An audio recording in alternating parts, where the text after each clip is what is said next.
Welcome to This Explainer. Okay, today we're unpacking what is arguably the ultimate rivalry on the tennis court. I'm talking about that elemental clash between brute force and elegant efficiency. We've all seen players who step up to the baseline and just want to smash the ball into absolute oblivion, right? Grunting with every single swing. But when we actually dig into the core mechanics, the data tells a fascinating, totally different story about what actually secures the win. And it really all boils down to this one incredibly powerful statement from our source material: balance beats power in tennis. It completely shatters that illusion that whoever hits the hardest automatically wins. In the high-stakes conflict of a match, where speed and spin are just constantly flying at you, relying on raw, unbridled power is, well, it's a trap. It's so tempting to just swing for the fences to end the point quickly, I know. But the research shows that physical equilibrium, that is the ultimate trump card. Okay, let's dive into this step by step. First up, how balance defeats brute power. Number 2, timing, footwork, and control.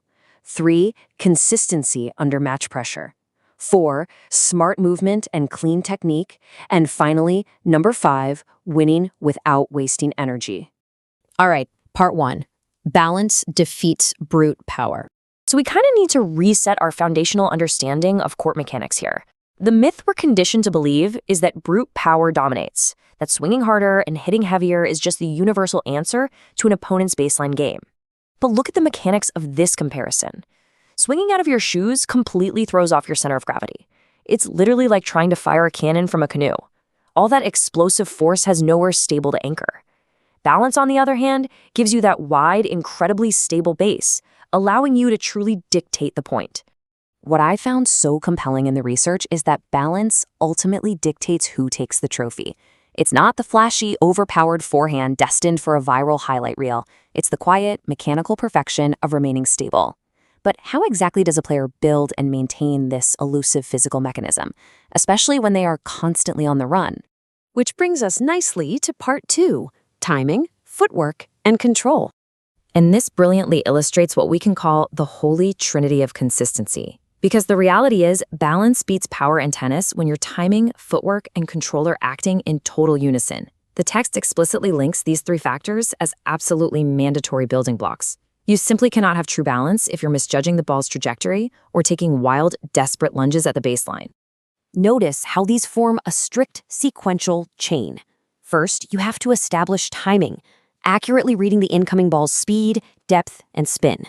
Second, you execute the footwork, actively moving your body into the optimal physical space before the ball even gets there. And third, from that grounded position, you maintain control through the strike. They stack perfectly.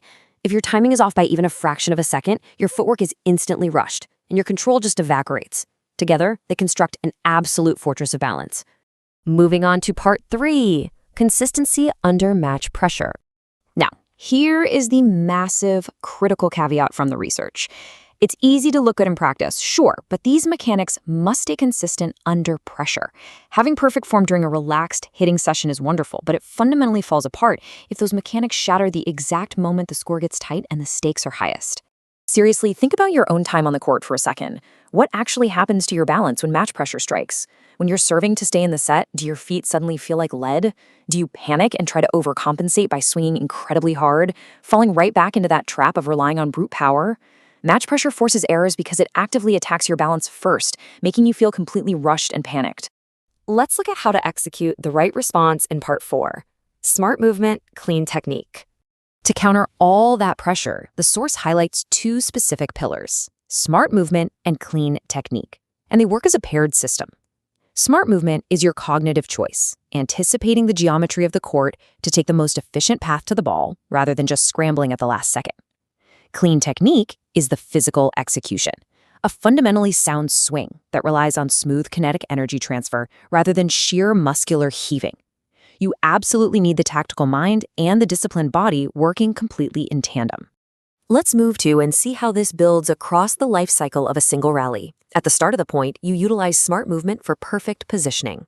At the midpoint, that stability allows you to hit accurate shots, placing the ball exactly where you want it. And here is the hidden bonus. Post-shot, clean technique allows you to recover faster. You aren't stumbling off balance into the doubles alley. You are instantly ready for the next incoming ball. It's direct cause and effect, completely reshaping how you handle a rally. Which leads us to our final section, Part 5, Winning Without Wasting Energy. When you combine everything we've just discussed, competitive tennis stops being a chaotic sprint and becomes this highly strategic war of attrition. Smart movement and clean technique help players hit accurate shots, recover faster, and ultimately win longer rallies. By abandoning the desperate lunges and chaotic swings of a power-based game, you transform into a highly efficient wall that your opponent simply cannot break down.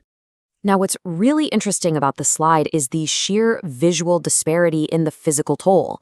Look at the energy conserved through smart technique on the left versus the massive spike of energy wasted through unnecessary force on the right. Every single time a player tries to muscle a ball out of poor position, they drain their physical reserves. They are essentially borrowing energy from the final set just to hit a single inefficient shot early on in the match. It just doesn't pay off. The research concludes with this brilliant mandate. To win, you must execute without wasting energy on unnecessary force every single point. That phrase right there, every single point, is absolutely vital. Energy conservation isn't some passive tactic. It is an active, continuous strategy. If you want to outlast your opponent and win those grueling, grinding matches, you have to hoard your physical energy by relying strictly on balance and clean mechanics. So I want to leave you with this provocative final thought. Are you wasting energy on unnecessary force every single point? The next time you step onto the court, honestly ask yourself if you are truly playing with balance or if you're just hoping raw power bails you out. Master the mechanics of efficiency, trust your footwork under pressure, and watch your game completely transform. Thanks for joining me on this explainer, and we'll catch you next time.